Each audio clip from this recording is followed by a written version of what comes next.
time establishing new vetting measures to keep radical Islamic terrorists out of the United States of America.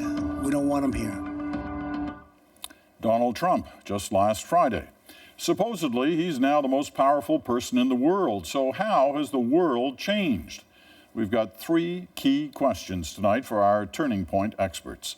The new immigration rules you just heard Trump talk about. How will the fight against ISIS change with him in the chair? And if Trump is the leader of the free world, does he have NATO's back? Dr. Samantha Nutt is the founder of War Child Canada. She's also just back from Iraq. Saeed Khan is a professor of international affairs at Wayne State University in Michigan. And Brian Stewart is the CBC's distinguished former global affairs correspondent. Now, Sam and Brian are here in Toronto. Saeed, as you see on the screen, is in Detroit. And Saeed, why don't I start with you? Because the original idea was you were going to be sitting here with us. You're not. That's right. Why? That's right. Well, the Muslim ban that President Trump has initiated is far deeper than just the executive order, which targets 7 Muslim countries and ostensibly refugees and non-immigrants. U.S. citizens are also noticing a sharp increase of extreme vetting and scrutiny to the point where they're even being threatened with having their passports and their smartphones confiscated. So basically you were worried about not coming here, but getting back. Well, there was a matter of throwing caution to the wind and wondering how many hours potentially there could have been extra checking, which would have either made me miss a flight and then even perhaps missed my teaching schedule. Now, Saeed called it a Muslim ban, and a lot of people are using that term. The White House is arguing today it's not even a ban. We don't use that word, in spite of the fact that the president has used it himself a couple of times in the last few days. How does this fit into the bigger picture that we've been talking about and are going to talk about tonight in terms of the impact on the world and the relationship with the U.S.? Sam? I think, as Saeed has said, I think for most Muslims living in America and outside of America, the message is you are not welcome here. You're going to be subjected to onerous policies and procedures and unreasonable delays. I mean, it's the worst, frankly, kind of cynical politics, xenophobia, and I think it's, frankly, outrageous. And on top of that, when you look at the message this sends beyond America's borders, it is a very dangerous message. It's especially a dangerous message in parts of the world that are trying to stoke that kind of sense that people are not welcome by the West, are not welcome by America. So come to us, groups like ISIS saying, come to us, we'll happily receive you and we'll happily make sure that you feel welcome. Brian? I'd like to pick up a point there on the paranoia almost feeling of it, that even back in the height of the Cold War, watching American governments, I never sensed a degree of fear that this new administration is putting out there. They seem frightened of everything. Frightened of illegal immigrants from the South, build a wall. Frightened of bad trade deals in Asia, drop out of TPP. Frightened of Europe, start questioning whether NATO's works or not. And now frightened of immigrants, people coming in from the Middle East, put a halt on a number of countries. You know, when Roosevelt came into power in the United States, the height of the Depression, he said, we have nothing to fear but fear itself. This seems to be administration saying, we have everything to fear, and we can fear it everywhere. And this is a deep psychological state that I'm not sure they're going to get over soon. Well, let me just throw the counter out and say you respond to it. This is what, in many of these cases, and especially this issue of the ban, this is what Trump campaigned on. This is what he said he was going to do. Why are people surprised? Well, I don't think a lot of people really are surprised, especially his base, to whom he's appealing. In fact, they've had a very good week and a half because in many ways he has fulfilled every promise upon which he ran in his campaign. And yet at the same time, the manner in which he is promulgating these policies is causing an awful lot of concern. Case in point with the executive order based on immigration, the fact that there was no consultation of many of the agencies within his own control in the executive branch has got Washington, the establishment, as well as the entire government structure literally running for cover and also wondering what's coming next. All right, let me move it to the ISIS situation. You just raised it, Sam, so I want to get your thoughts as somebody who's just back from Iraq. But some are arguing that what has happened here with this ban is only going to embolden ISIS at a time when many thought it was losing influence, especially in the recruitment areas. Does it, in fact, is it going to do that, embolden ISIS? Well, the question here, Peter, is that ISIS has been losing geographic territory, especially in Mosul and beyond Mosul, but still has managed to maintain its foothold in Syria.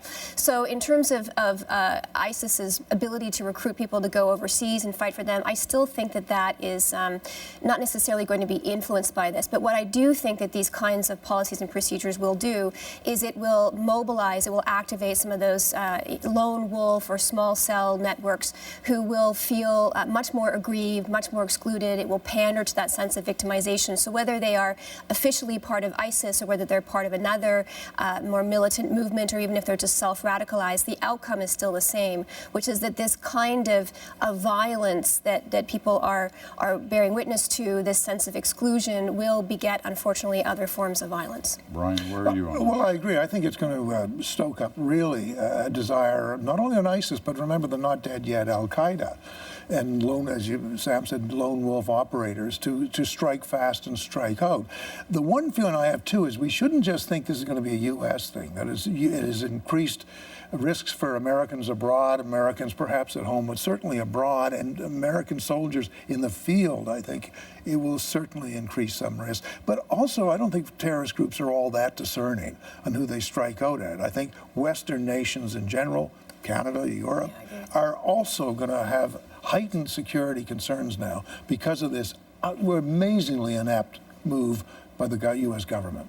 Saeed, we talked about what Trump campaigned on. On ISIS, he campaigned on saying he had a plan, a secret plan. He wasn't going to tell anybody what it was in terms of how to fight ISIS. Are we any further ahead in knowing whether he has one, and if he does, what it is? Absolutely not. Now, he has impressed upon his staff to provide him with information so that he can then, of course, tweet about it and make it public. Of course, he doesn't want to make everything public because he doesn't want to let ISIS know what his plan is. At the same time, as both Brian and Sam have said so aptly, that the danger of how the West is moving toward this greater sense of hyper-nationalism, some would even say neo-fascism, and really Islamophobia. In the case of Austria, a full ban on the face veil. In the case of the upcoming elections this year in France with Marine Le Pen. In the case of the Netherlands with Geert Wilders. The fact that the West is now seemingly positioning itself in the fulfillment of this clash of civilizations binary is simply going to then provide oxygen, which then allows ISIS to fan the flames even further. Sam, give us your on-the-ground experience. You've been in Mosul for most of the last 10 days. In terms of ISIS, taking the fight to ISIS, this has been going on for years now. This was supposed to be a ragtag bunch. Mm-hmm. They're still there. You know, there have been advances made on ISIS, but does the fight against ISIS need a new shift in the direction it's taking, the way it is taking the fight to ISIS? Well, I think, Peter, if you look at what's been happening, and I was outside of Mosul, I was in the region, and certainly managed to interview a number of people who have been displaced as a result of this violence, and sort of looking at who they hold responsible for their catastrophe, their misery, and they blame ISIS for that misery. So, in terms of the kind of regional perspective, at least the Iraqi perspective, ISIS is losing territory. However, it has been able to buttress those military efforts with its foothold within Syria. And what we've seen in recent months, for example, when it comes to the Syrian crisis, is that there has not been a willingness to then go after ISIS in those locations. The approach has been to strengthen Assad, backed by Russia, to sort of turn a blind eye to what they have been doing beyond that. And unfortunately, that part has not resulted in any sort of meaningful decrease in the presence or profile of ISIS. So it still has territory, and I don't see that changing, at least in the short term.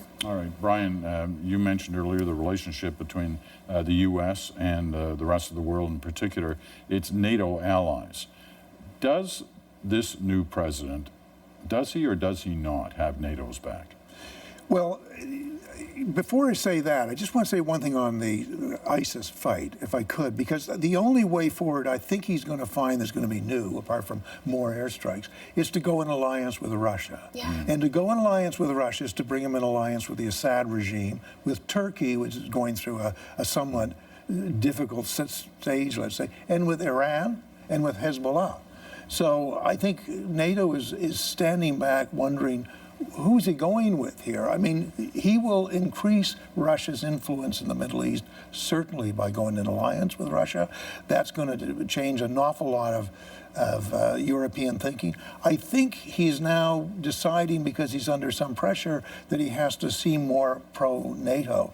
But nobody in Europe can figure out how he's going to get a great new relationship with Russia, including a fight in the Middle East, and somehow bring security, peace back to Europe. So he's still questioning. The Germans are saying, we're not sure we can trust the United States at this stage. That's an amazing statement now. It is an amazing statement, but his words caused those kind of statements. In a matter of hours last week, he went from saying NATO is an obsolete organization to he's 100% behind it. But there's no way around the fact that the U.S. needs NATO. It's the oldest, most successful military alliance in history. Unless it becomes a completely introverted country, isolationist country, it needs that NATO alliance, and he's going to have to deal with it. Saeed, your thoughts on this? Well, I think the question is coming up to old NATO versus new NATO. There may be, for Trump, a begrudging support of the original NATO alliance, which came about in the 1950s. But, of course, now NATO has grown to 27 member states and includes what were once parts of the Soviet Union, the Baltic states of Lithuania, Latvia, and Estonia, as well as former members of the Warsaw Pact, including Poland. I'm going to be looking at whether or not there's going to be a retreat of support from the new NATO areas as a way to placate Putin. If, in fact, this is going to be a new great game in the Middle East where the United States is going to be cooperating with Russia to essentially split into zones of influence, Syria, Iran, and Iraq to Russia, the Gulf states, the Arab states to the United States, the U.S. is going to have to give Putin something back. And I'm wondering if the bargaining chip there is going to be a withdrawal of the kind of robust support that has been there now for several years in the new NATO. You'd have to do that, though, in the face of real opposition from Congress, from within his own party, from the Christian right in America. I mean, to a certain extent, they'll start getting nervous if the Americans start pulling support back from, a stand against Russia. Even though it's, a lot of the right are saying this isn't the old Russia, this is not communist, these are very different peoples. There is still unease in Europe that they must have American backing, or else all sorts of countries will have to start making their own deals. Sam, you got the last word.